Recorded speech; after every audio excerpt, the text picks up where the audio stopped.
J.D. Vance s'est envolé ce vendredi pour le Pakistan pour mener des pourparlers cruciaux avec l'Iran.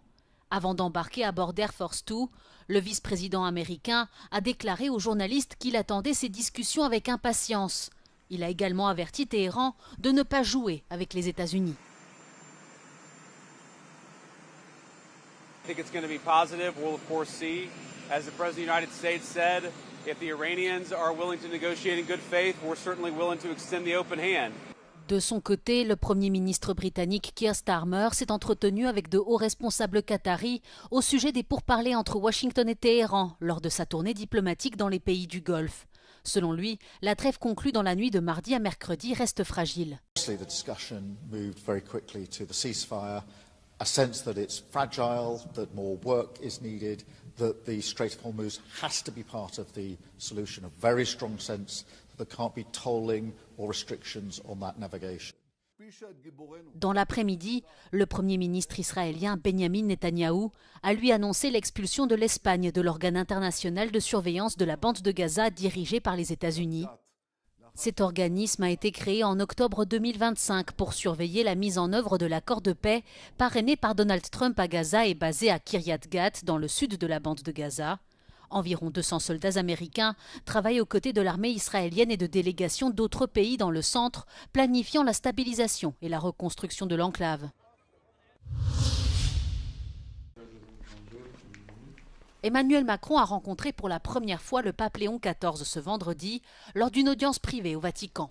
Accompagné de son épouse Brigitte Macron, le président français a été reçu au palais apostolique où il s'est entretenu en privé avec le pape pendant 1 heure, une durée nettement supérieure à l'usage pour une audience papale.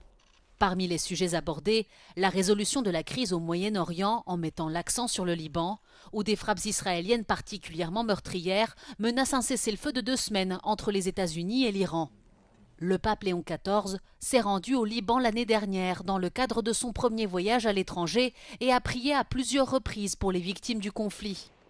Ces derniers jours, Emmanuel Macron et Léon XIV ont également haussé le ton à l'égard de Donald Trump.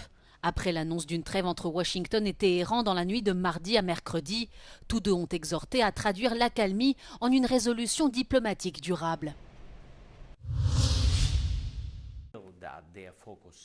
D'un front à l'autre, devenue experte en défense anti-drone dans la guerre qui l'oppose à la Russie, l'Ukraine reconnaît avoir activement participé à la neutralisation de drones iraniens de type Shahed dans plusieurs pays du Moyen-Orient.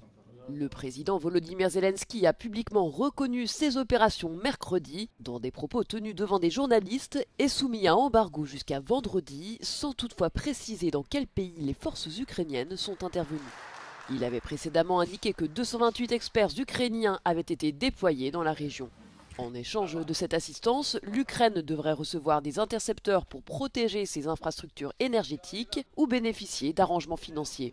Cette révélation intervient alors que grandissent les craintes de voir le conflit au Moyen-Orient détourner une partie du soutien militaire occidental à Kiev, en particulier les livraisons de systèmes de défense aérienne. Volodymyr Zelensky a toutefois assuré que les partenaires de l'Ukraine continuaient de livrer des missiles pour les systèmes Patriot, précisant qu'un nouveau lot était arrivé ces derniers jours. Malgré le renforcement des frontières de l'Union européenne et les accords migratoires conclus avec des pays africains, les candidats à l'immigration illégale sont toujours plus nombreux aux frontières de l'Europe. Selon un rapport du Centre international pour le développement des politiques migratoires, les récentes restrictions n'ont fait que détourner temporairement les itinéraires de migration illégale. L'Agence européenne de garde-frontières et de garde-côtes Frontex indique toutefois que les passages illégaux aux frontières extérieures de l'UE ont diminué de 26% en 2025. La baisse la plus marquée a été observée le long de la route de l'Afrique de l'Ouest. Elle pourrait s'expliquer par les partenariats récents entre l'UE et des pays africains clés tels que le Maroc, le Sénégal ou encore la Mauritanie. Le pacte sur l'asile et les migrations a également harmonisé les procédures frontalières et la gestion des arrivées irrégulières dans toute l'Union européenne.